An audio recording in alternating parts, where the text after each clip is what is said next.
Diana lived in a relentless blaze of attention. Everything she did or said was news. But the object of global fascination said she wanted to lead an ordinary life. Excuse me. Diana could be scheming and manipulative, yet in the final months of her life, she displayed the qualities that would make her the most mourned woman of the 20th century.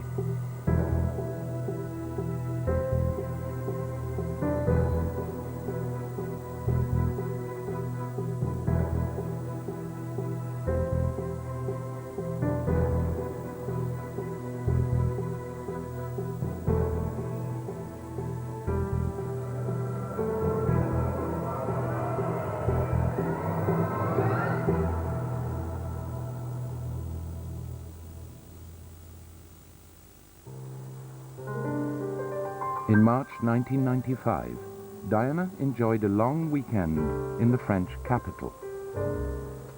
We were staying in Paris, and Prince William and Prince Harry were there as well. And miraculously, we remained unobserved for 2 days, during which we had a wonderful time, because we were able to wander about completely incognito, go up the Eiffel Tower, do all the tourist things that, you know, everybody does.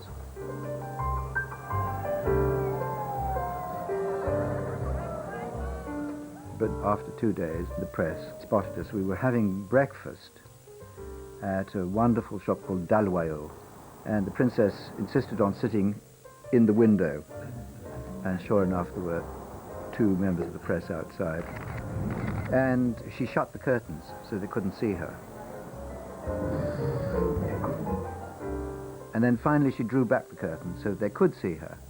It was a sort of cat and mouse peep show game that was going on.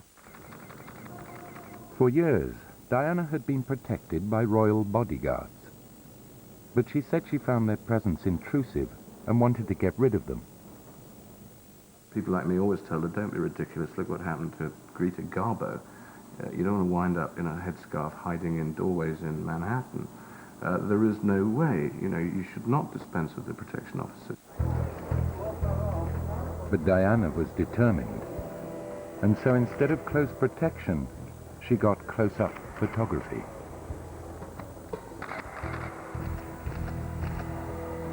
It did get more aggressive for her, because there was no one to say, stand back, boys.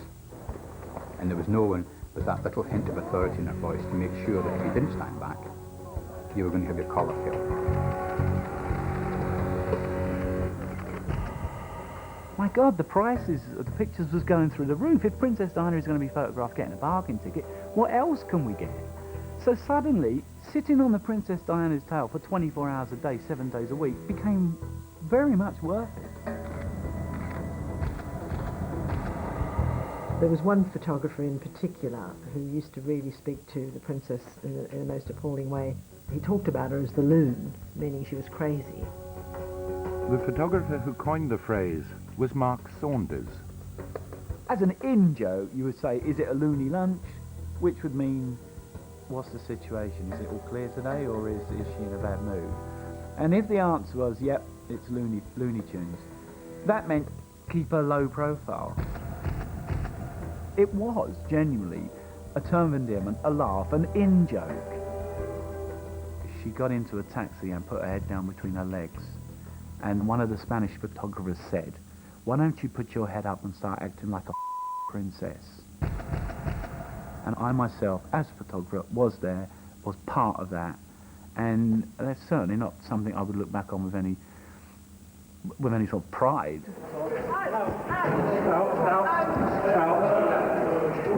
Out. O-U-T, out. Have a nice trip, man. America was the only place Diana felt safe from press harassment. She said she felt at home there, and even talked of moving there to live. Her closest friend, Brazilian Lucia Flecha de Lima, had left London for America and Diana was a regular visitor. I really loved her as a daughter, and she was a most wonderful friend to me. She brought a lot of joy, of light, of laughter, of dramas into my life. She made me feel young again. She made me feel her age. We would share things. Fleischer de Lima believed Diana needed more support in America, someone else she could trust. Over a series of lunches, Lucia auditioned a potential confidant for the princess. Over the period of about 9 months, Lucia told me quite a few controversial things that people could have sold to the tabloids and all sorts of things, and I think they tested me. Discretion and reliability were the main qualities put to the test. After that, Lucia called me up one day and said, would I consent to being the friend of the Princess of Wales? And I said to her I was deeply, deeply honored, and that I would never let her down, and that I would be a loyal and terrific friend and always be there for her. And she said, Lana, we know an awful lot about you, and Diana will be so delighted. Fashion designer and businesswoman Lana Marks, with her Hollywood and White House connections, moved in the same circles as Diana. And above all, she was completely trustworthy. I would bring her for lunch, and we had a great variety of conversations. Some of them were very serious, and others were just two girlfriends having been to a charity event the night before and chatting about who was wearing what and who said what to who, and just a load of fun. Back in London, while visiting a friend, a patient at the Brompton Hospital, Diana met his surgeon, Hasnat Khan. He had left his native Pakistan to study under Britain's leading heart specialist. Diana told me that Hasnat Khan was a wonderful gentleman who came into her life when she was most vulnerable and needing somebody who could give her security, who could help her through this very difficult time when she was breaking up with Prince Charles. The doctor hated publicity, and Diana went to great lengths to keep their relationship a secret. She used to wear disguises, she used to wear wigs, and they went out all over the country. She went out to Ronnie Scott's club with Hasnat Khan, wearing a wig. She wasn't detected. Some newspapers learned about Diana's secret life, but they didn't get the full story. There was one particular occasion where she gave an exclusive to the Sunday papers to say that she'd been visiting patients at the Brompton Hospital. In fact, she hadn't spent the whole evening at the Brompton Hospital. She'd spent some of it at Hasnat Khan's flat. And she told me, whatever happened, please don't say anything about it. So when I was asked about it, I said that, as far as I know, she'd spent the whole time at the Brompton Hospital.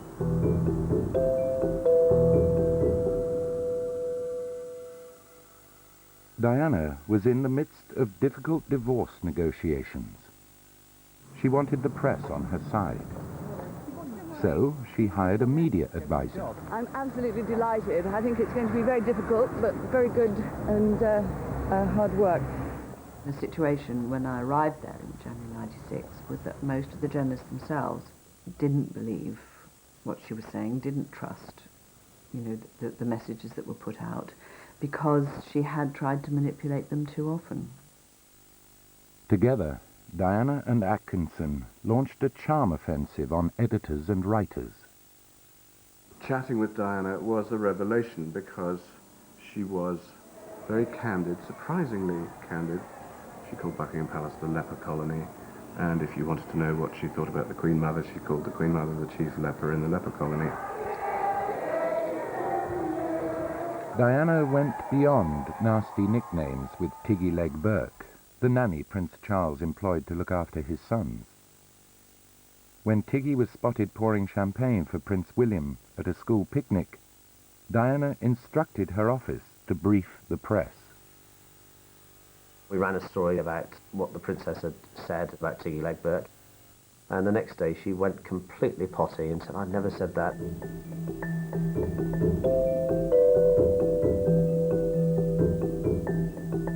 Her aides rang up, and they had clearly been told by the princess, "Get on the phone there and give that Higgins bloke a now." And they were in the invidious position of having to say, that is totally untrue. The princess can't understand why you wrote that. You know, you met her, you've seen her, and all that. And I said, "But you know it's true. You told me."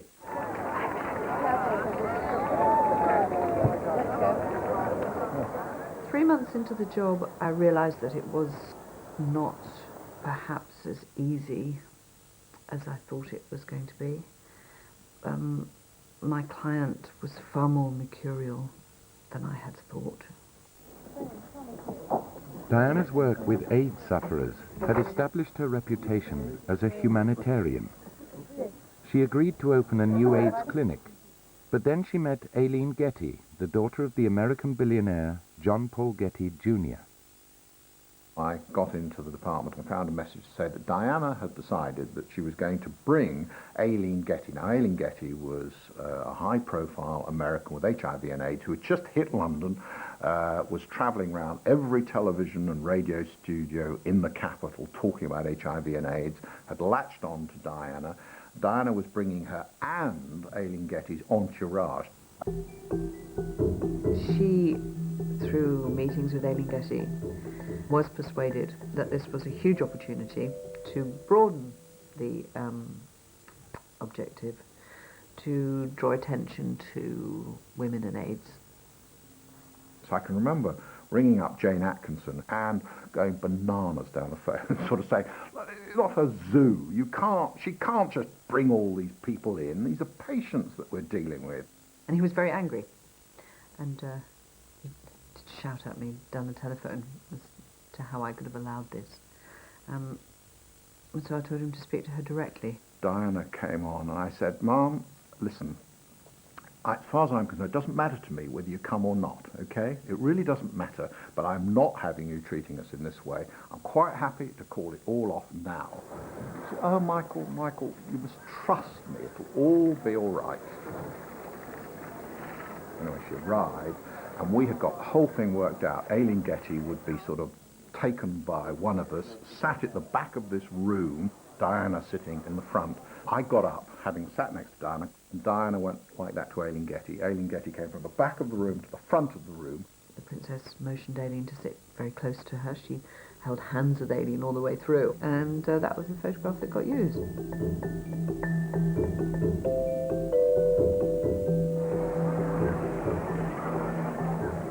This was Diana's last appearance for the charity. She had lost the trust of Britain's leading AIDS specialist. Because she was trying to sort so many other things out in her life, she became distracted by that. It became very difficult to know that she would deliver on things that you would ask her to do. To be quite honest, by the end of her life, we hardly asked her to do anything. It just wasn't worth it.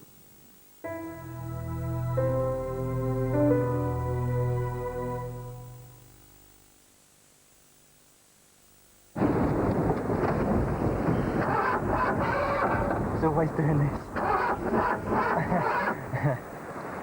They've got rooms that I noticed. It is definitely a non-starter. What do I do? With the AA, you're the member, not the car. Good evening. Excellent. I'm not a member of the AA. No, I am. Call 0800 444 999 to join the AA from as little as £43. Just ask.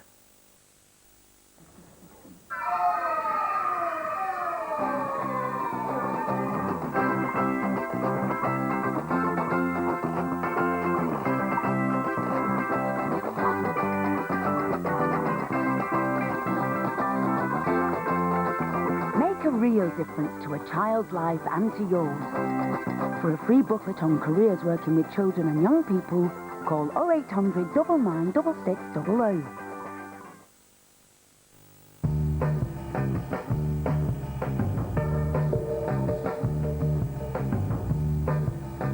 All hair contains around 10% water.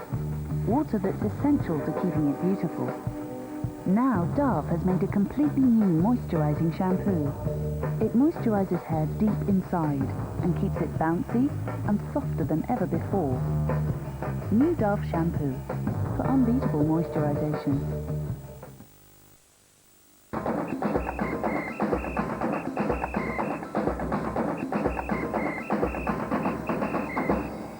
Think how good you could look if you shopped with a personal stylist.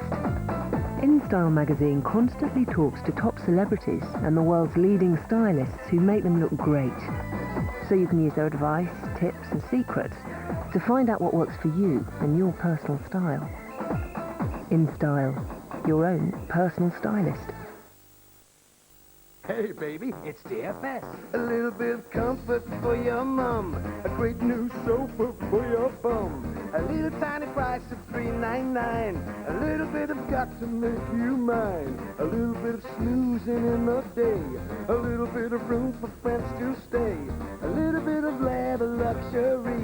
A little bit of love in my new settee. And there's 4 years free credit with nothing to pay for the first year at DFS. Take me home, Daddy. There's germs everywhere. You'll have to use the probe. Now go under the rim. Weeks of dirt and germs. You'll need Harpic Power Foam with a new improved formula. First it clings, then expands, so you can kill germs round the rim and bowl effortlessly. Harpic Power Foam, expert cleaning power. And now for the outside, there's new large Harpic wipes with an antibacterial formula that's kind to your hands and flushable too. Harpic wipes, expert cleaning power. You could be among the 1 million or more people in the UK with fungal nail infection. Often a consequence of athlete's foot, many people don't realize they have it. Nails, usually toenails, become discolored, thick and brittle. This infection can spread to other parts of the body and to other people. For a free booklet about feet, nails and fungal infection, call Stepwise now. Because if you've got this, you need to contact this. Call Stepwise free on 0800 056 50 55.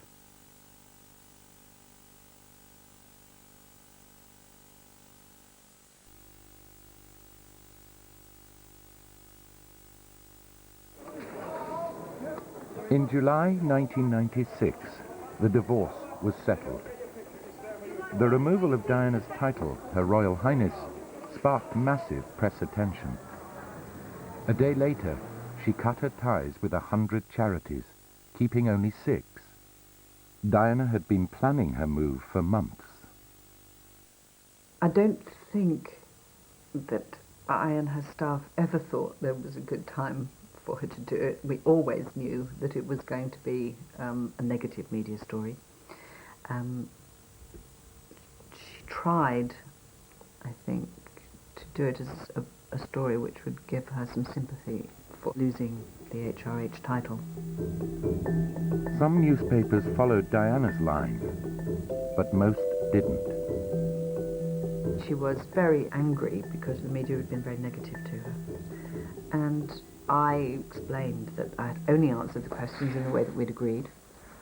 And she said that, accused me of not doing so. And then one of her friends was on the 10 o'clock news. Earlier, Diana's close friend Rosa Monckton spoke exclusively to ITN about how the princess was feeling. We rang Rosa Monckton, and surprisingly she said, well, I'll ring you back.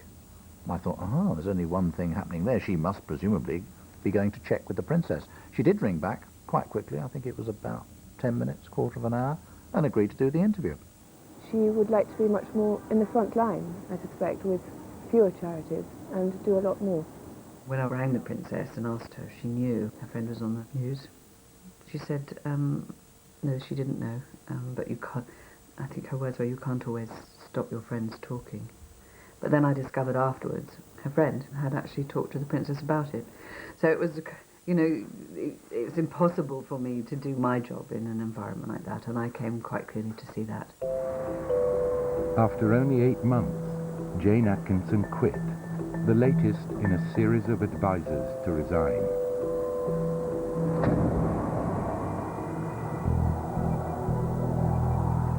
In the face of difficulties at home, Diana increasingly turned away from Britain, both for her personal and her public life. She was a fixture on the American charity scene, where her presence guaranteed flattering press coverage and huge donations. New York society turned out to attend a dinner at which the princess was to receive the Humanitarian of the Year award.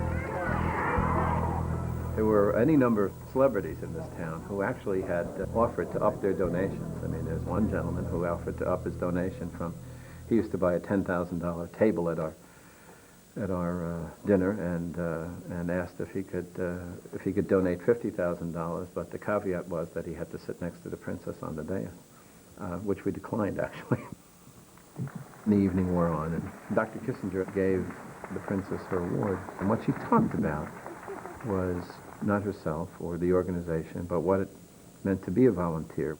I think of the parents who this very night are standing around a hospital bed, not knowing if their child will wake in the morning.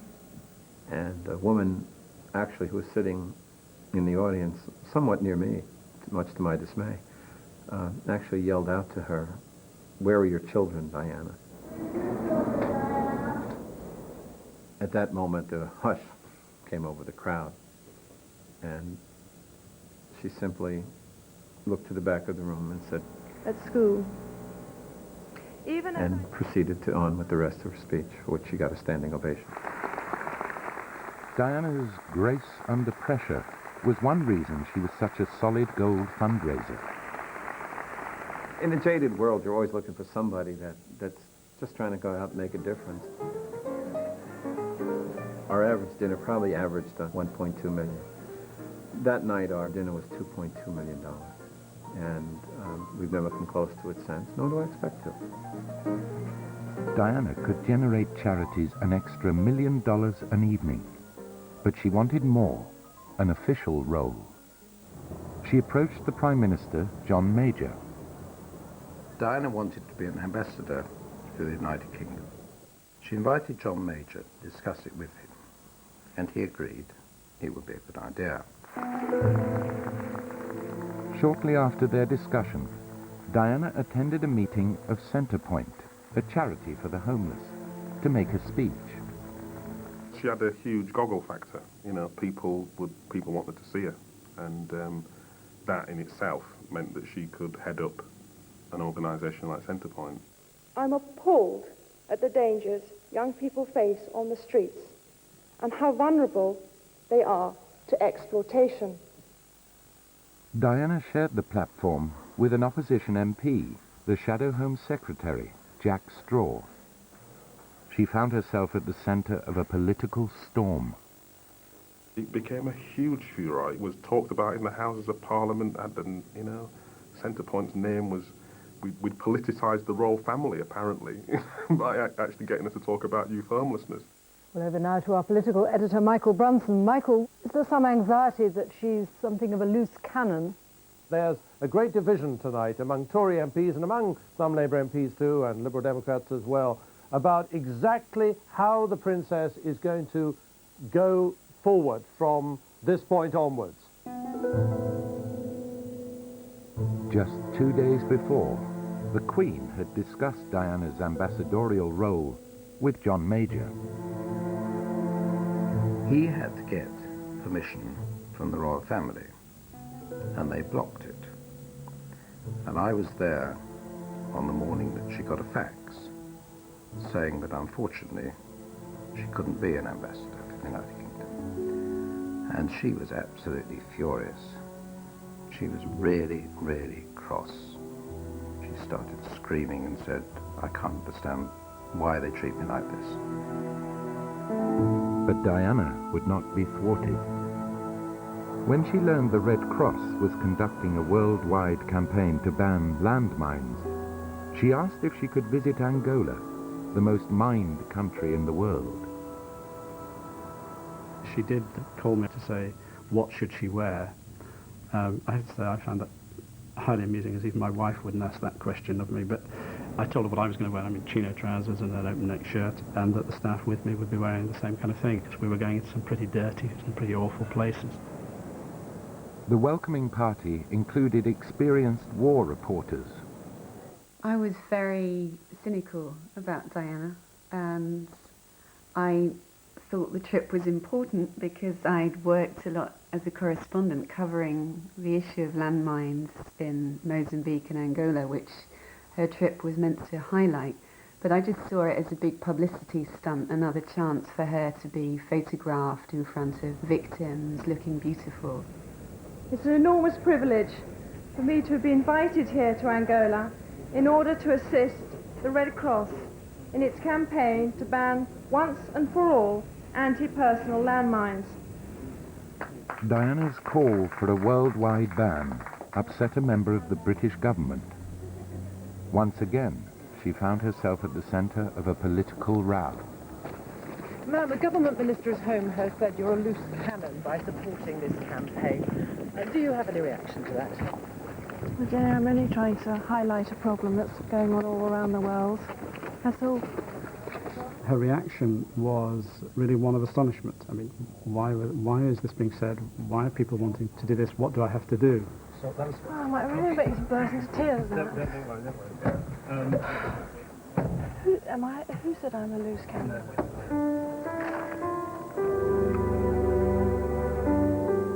If you try and think, who in the world would you identify who could give a very simple global message and get people to listen and take notice? Well, I can't think of anybody even now that would do that.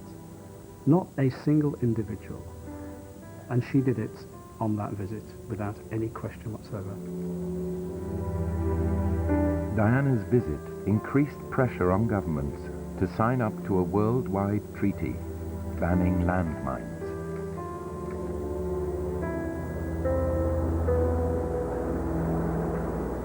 Angola is probably one of the few places she could go to, and people really had no idea who she was. She went to some of the bedsides, and I actually interpreted for her because I speak Portuguese. And there was a little girl lying who was clearly in a terrible condition. All her insides were hanging out, and she caught the attention of Princess Diana, who started asking her questions. That's right. So that's why presumably she's lost the weight she has. She's lost the weight because she can't take in nutrition. I think that's enough. After she'd moved on, I stayed and just asked the girl a few more questions. And she said to me, "Who is that?" And I said, "She's a princess from England, from far away." And she said to me, "Is she an angel?" And I found that really moving. This little girl probably died a few hours after that. I know she died. And it somehow seemed nice that that was the last thing that she saw, was this beautiful lady that she thought was an angel. She had this kind of aura about her, which I've only seen really, I would say, with Nelson Mandela. She somehow managed to transmit to them this feeling of really caring what had happened. It didn't seem cynical at all once you were actually there with her. I was very impressed. It changed my view of her.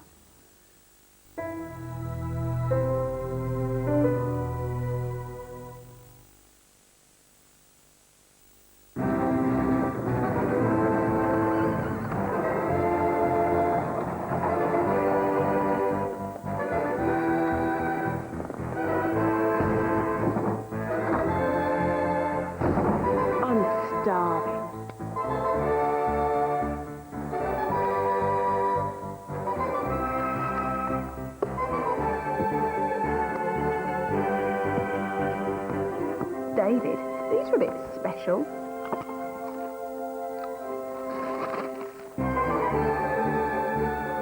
New sensations. Posh crisps from Walker's.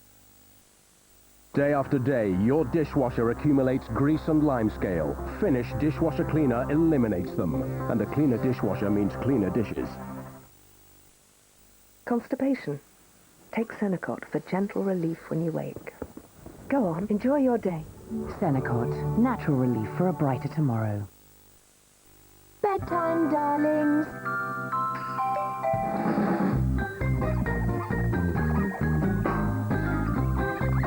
Oh dear, what are the little monsters up to? Never mind, pets. Nothing's better at getting out felted than new Persil Performance. Now, off to bed, angels. Gloria. New Persil Performance for all your monster stains. Oh, thank you very much. Well, it's been an absolute pleasure doing business with you. So, like I say, you should have no problem with her. The wife always says she starts on the button, flew through her last MOT. Oh, which reminds me, I put new tyres on her for that. Anyway, I've got the logbook. I'll get you those receipts, and then you'll... Forget my head if it was loose. You won't get far without these. You just bought a car with a loan from your bank. She's a lovely starter. They gave you the money, but did they give your car a thorough inspection? Of course not. What does a bank know about cars? With an AA car loan, we'll give you our free car inspection worth up to £119 to make sure there are no surprises.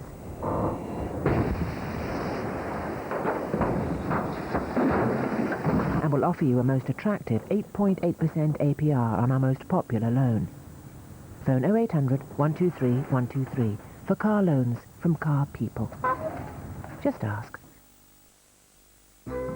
Here's a corking offer. Book any 5-day or standard return car ticket and get 6 bottles of wine free.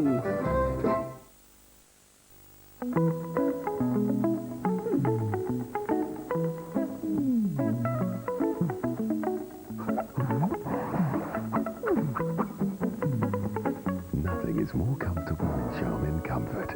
It's the most cushiony soft toilet paper there is. Charmin. You could be among the 1 million or more people in the UK with fungal nail infection. Often a consequence of athlete's foot, many people don't realize they have it. Nails, usually toenails, become discolored, thick and brittle. This infection can spread to other parts of the body and to other people. For a free booklet about feet, nails and fungal infection, call Stepwise now. Because if you've got this, you need to contact this. Call Stepwise free on 0800 056 50 55.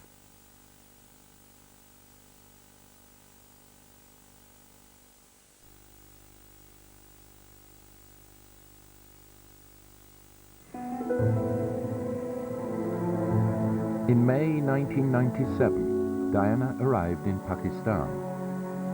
Her trip was ostensibly to visit the cancer hospital run by her friend, Imran Khan, and his British wife, Jemima.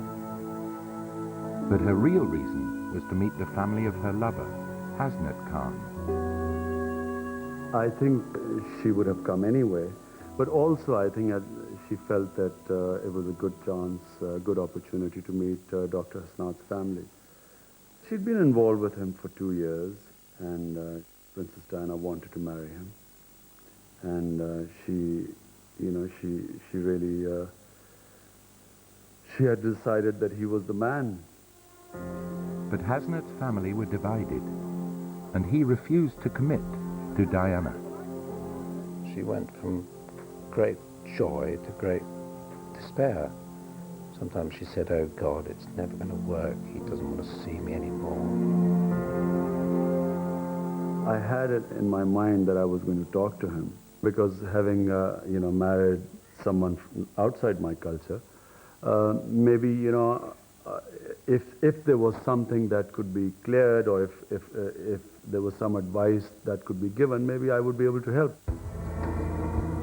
But before Imran Khan could act, Diana went to Saint-Tropez on the French Riviera.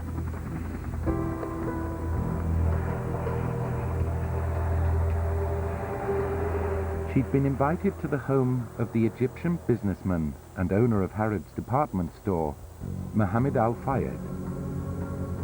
He had been refused a British passport and claimed he'd bribed several British politicians.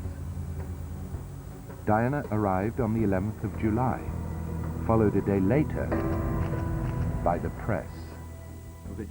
We were all together in the same place, all lined up like a photo call, just like at the Cannes Festival. And in front of us, a performance would begin every day at about the same time, at about 11 o'clock.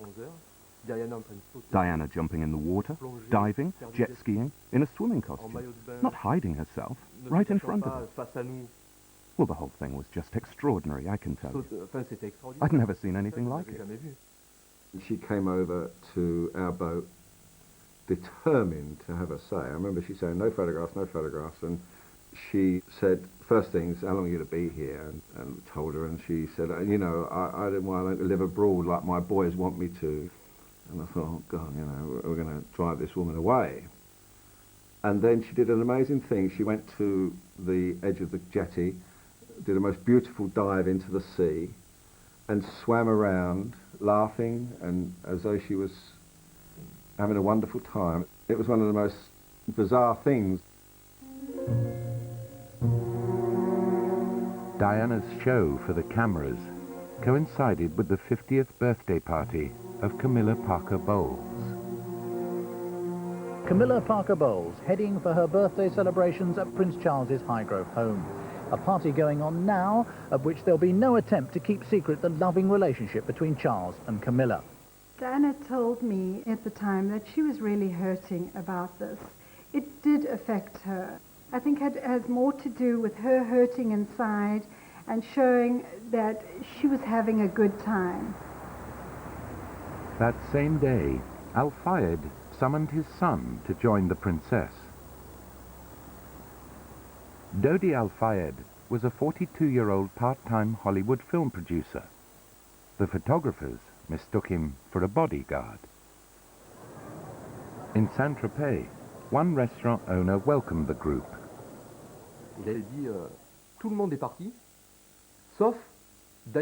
He told me everyone left apart from Diana and her bodyguard. They left 5 or 10 minutes later. They left holding hands, climbed into the car, and drove off. I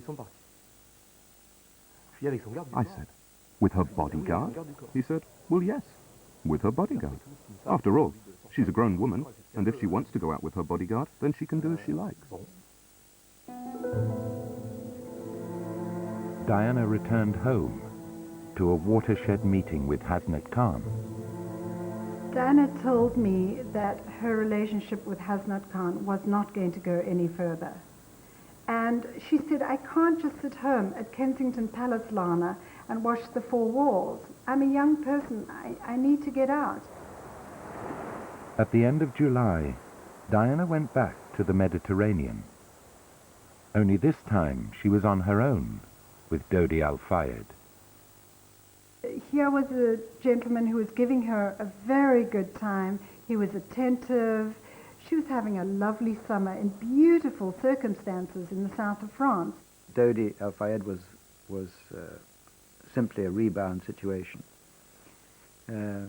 Calculated, I suppose, to upset Hasnat Khan, the person she'd been seeing. I think it was simply a summer fling. 4 days into the cruise, this photograph was taken. Someone close to the princess had called a top celebrity photographer, Jason Fraser, and told him where and with whom she would be. After 2 years of dodging the press with Hasnat Khan, this was one relationship Diana made no attempt to hide.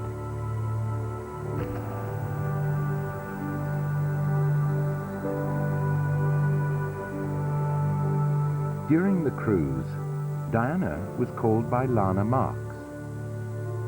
They had arranged to go to the Italian lakes together in late August. But Lana's father died suddenly. I called Diana and told her of my very sad news and that unfortunately I wouldn't be able to go away on vacation with her. But this left her with a free week at the end of her summer. And when Dodi asked if she would come back to the south of France, she agreed.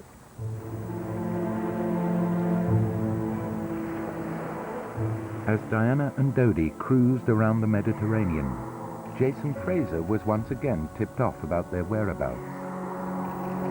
Only this time, The calls came from Diana herself. She asked him, "Are you getting this? What did you get just now? Why are the pictures so grainy?" Diana also called her friends and gave them different accounts of the relationship. Diana told me she was very happy with Dodi Fayed.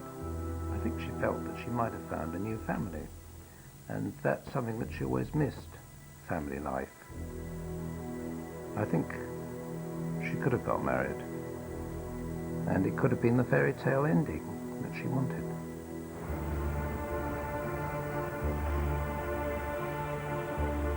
Diana told me that her summer was coming to an end now, and she had asked for an earlier flight back to London to return 2 days earlier because she'd had enough. But Dodi persuaded Diana to stay on, and on the 30th of August, they flew to Paris.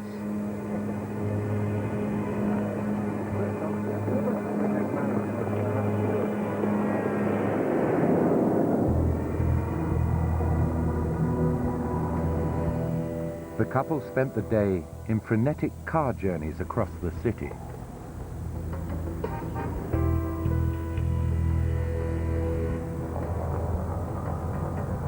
The word was out that the princess was around. It was the most aggressive sort of paparazzi we'd seen throughout the whole of the summer. Dodi arranged a romantic night out. But the photographers laid siege to his Paris flat, and Dodi kept changing his plans.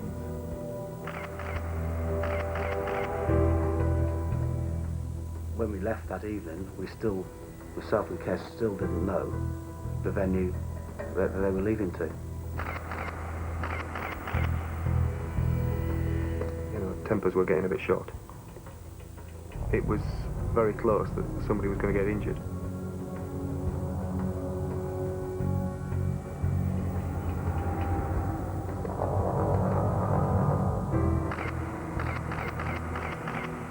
The couple finally decided to dine at the Ritz Hotel, owned by Dodi's father. The pressure was growing because of the number of paparazzi around. Dodi was angry and the princess was shaken up about the whole thing, I think. She was crying, and I think because she was upset was the main reason why Dodi flashed up at us. He said, "How the f*** did you let this fiasco happen?" And I didn't lose my temper, but I told him in the strongest terms that it wouldn't have happened if he'd told us where we were going. Dodi brought in a new driver, the hotel's deputy head of security, Henri Paul. Dodi planned that they would slip out the back of the hotel unnoticed. We'd gone to the back, and there was a very happy atmosphere there. They were laughing and joking.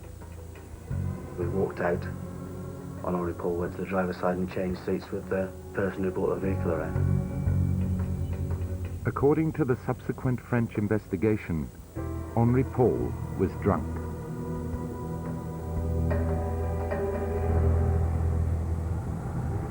The photographers were soon in hot pursuit. Henri Paul made a fateful decision. He avoided the direct route to Dodi's flat. Instead, he accelerated along the riverside and left the photographers behind. He raced into the Alma Tunnel and lost control. At midnight, the car slammed into a concrete pillar.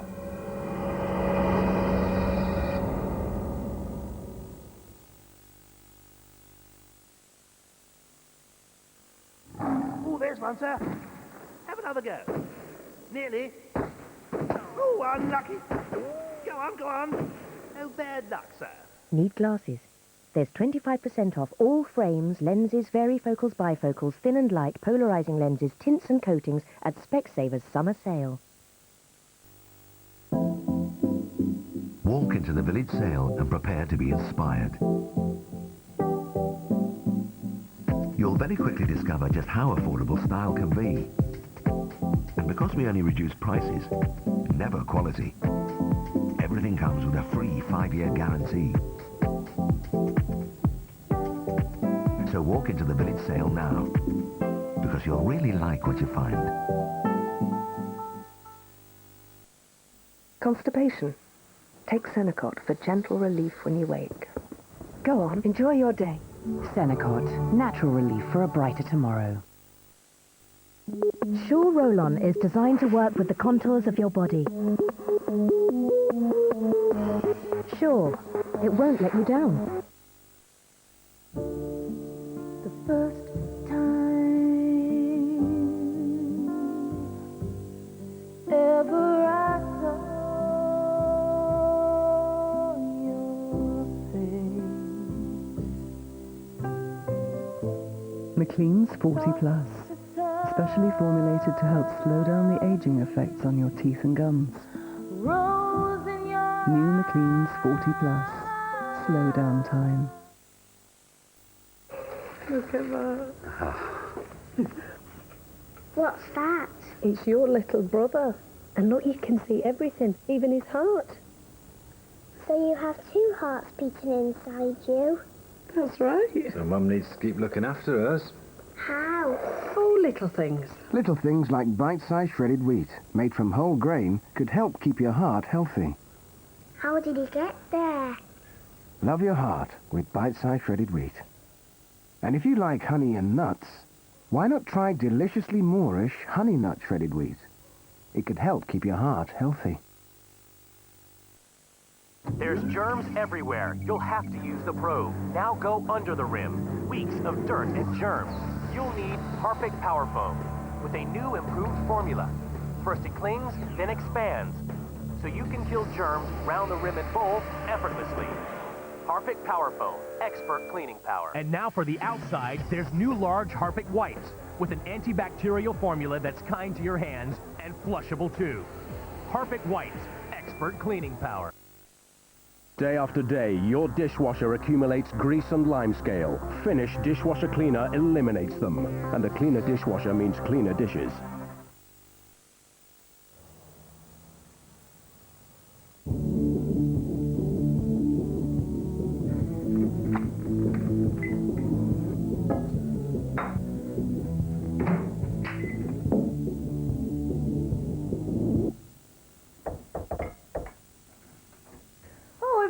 Hi, Debbie. Here we go, boogie boogie. I'd love to, but I've just sat down to dinner. New Dolmio microwavable pasta and sauces. Proper food pronto.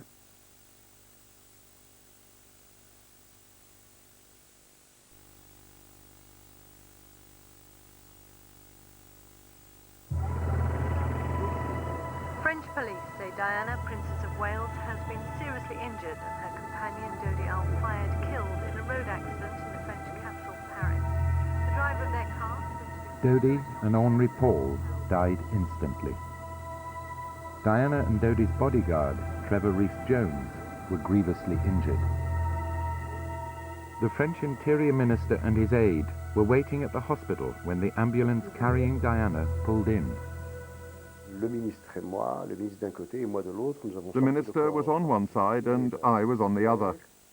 We lifted her out. We pulled the stretcher out. The princess had an oxygen mask on her face, and she had bruising under her eyes.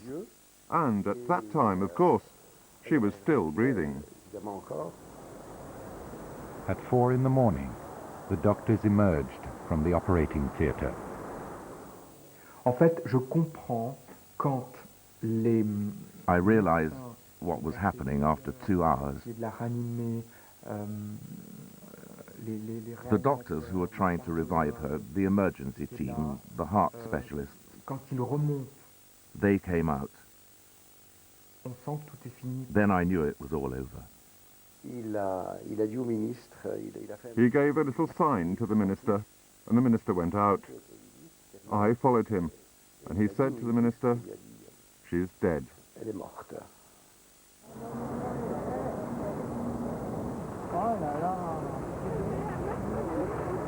We watched the news coming up.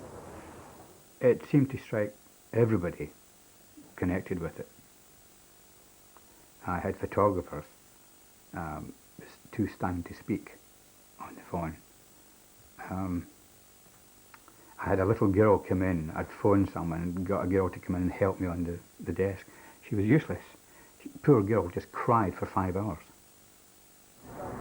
Within an hour of Diana's death, 6 photographers had been arrested. The story began to come back that she's been pursued by photographers. I felt ill at the thought of this. And I felt guilt and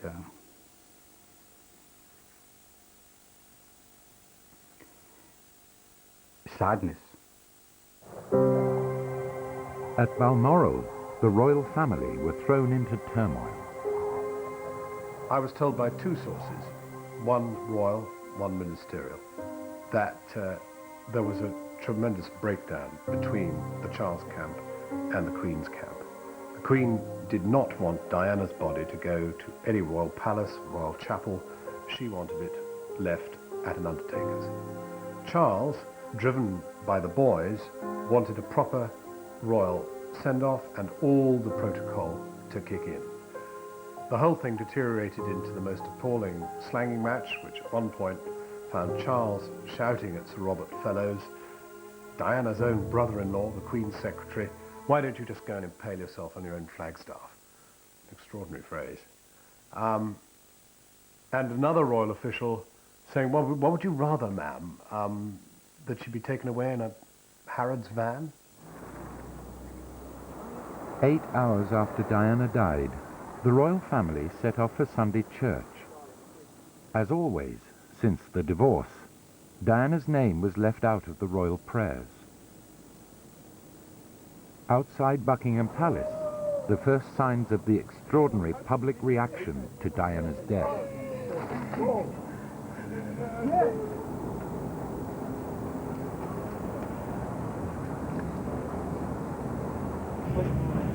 As Prince Charles left for Paris, the Queen was still refusing her former daughter-in-law all royal privileges.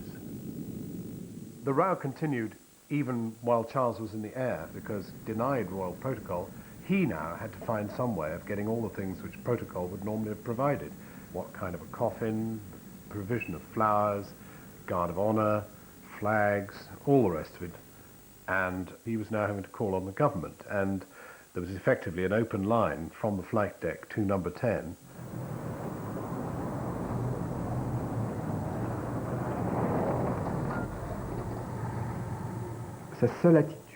The only thing that mattered to him from start to finish was concern for the Princess of Wales. Little details. We couldn't find one of her earrings, and he kept saying, "No, she can't go without her second earring." Little things like that. You could tell he was really, really distraught, completely shattered.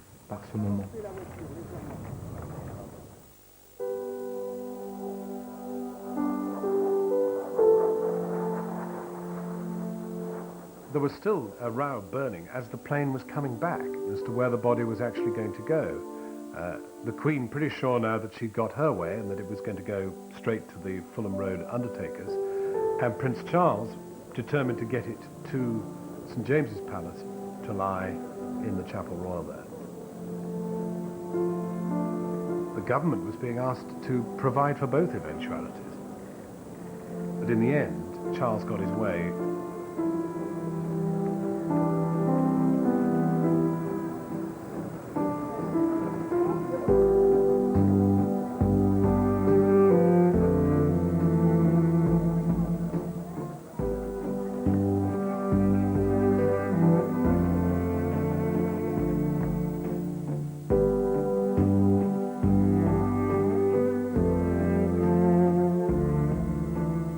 In the streets around the palaces, anger was building against the royal family. Many blamed them for expelling Diana. The lack of a half-mast flag over Buckingham Palace was taken as a sign of the Queen's unwillingness to mourn. Now, I know it's tradition that the flag flies at Buckingham Palace when only the royalty are there, but I really would have liked to have seen the flag flying half-mast there as well. I think they treated her terrible. Absolutely shocking. I don't think they're the most cold people on this earth. A woman came up to me and said, "Oh, you're that chap from the telly. Can I just tell you this? Why isn't the Queen here? That's why I want to know. Why isn't the Queen here? I think it's disgraceful that they're not here in residence, and I think most people I've been speaking to this morning have said exactly the same thing. And I went back to the studio, to my ITN studio, and told my bosses about all this, and their reaction was exactly the same as I know newspaper editors' reaction was. This is dangerous stuff. On Thursday, 4 days after Diana's death, newspapers took up the charge. There was a meeting to discuss the funeral at which senior police officers were present and royal officials. A senior police officer at that meeting, I am told, expressed the view that the Prince of Wales would be booed or worse if he was to turn up in London at such a sensitive time. The following day, the Queen returned. There were real worries, according to my ministerial source, about what kind of a reception the Queen was going to get. The worry was things would be thrown, and people would jeer or shout or abuse her. And so the decision was taken that they should do it as near the gates of Buckingham Palace as possible, so that an escape existed if anything went wrong. My royal source says that even the Queen was worried about what kind of a reception she was going to get. There was real fear that she's never previously experienced in her reign. But would the Queen now respond to the people's will?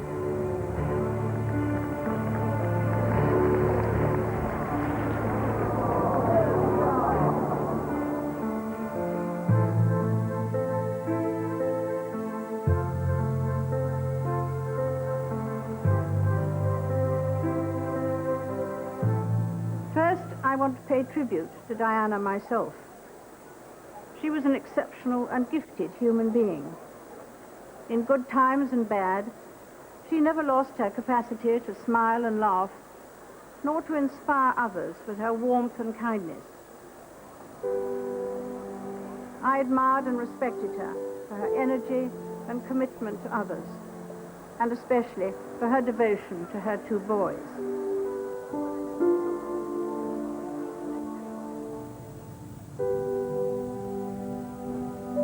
As the day of the funeral dawned, more than 1 million people lined the route.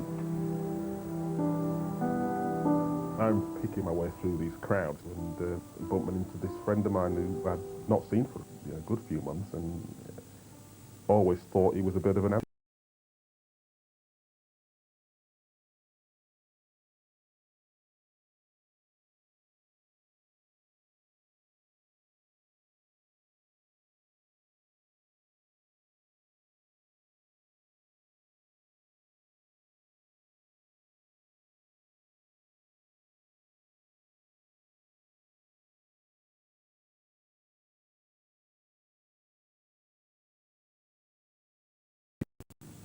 royalist, really. Certainly his position was, well, you know, take it or leave it, and, you know, what's it to me kind of thing. And there he was, with his mother, with a tent, you know, on the on the pavement, kipping out, and I'm like, you know, what are you doing here? And he just said, well, you know, we had to come. And I thought to myself, you probably would have liked that.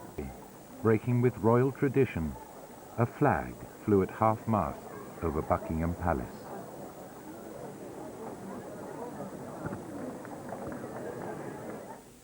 All over the world, she was a symbol of selfless humanity.